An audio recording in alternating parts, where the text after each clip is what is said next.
Отчет главы начался в Амгинском районе. Руководители организации и представители администрации отчитываются о проделанной работе, принимают обращения, отвечают на вопросы граждан. Традиционно актуальными темами остаются проблемы здравоохранения, сельского хозяйства, строительства объектов. Также население интересует подготовка к цеху Олонхо, которую планируют провести в этом году в Амгинском районе. Руководство ищет совместные пути решения проблем и планирует поставить наиболее острые вопросы перед правительством. А проблемы, решаемые на уровне района, будут отрабатываться в рабочем порядке.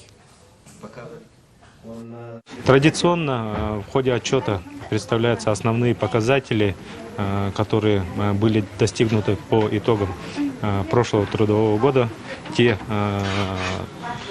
вершины, которые взяты, и, соответственно, цели на новый 24 год, которые мы должны достигнуть, основные цели. И один из основных, конечно, это проведение цеха Олонхо 24 года у нас в Амгинском улусе.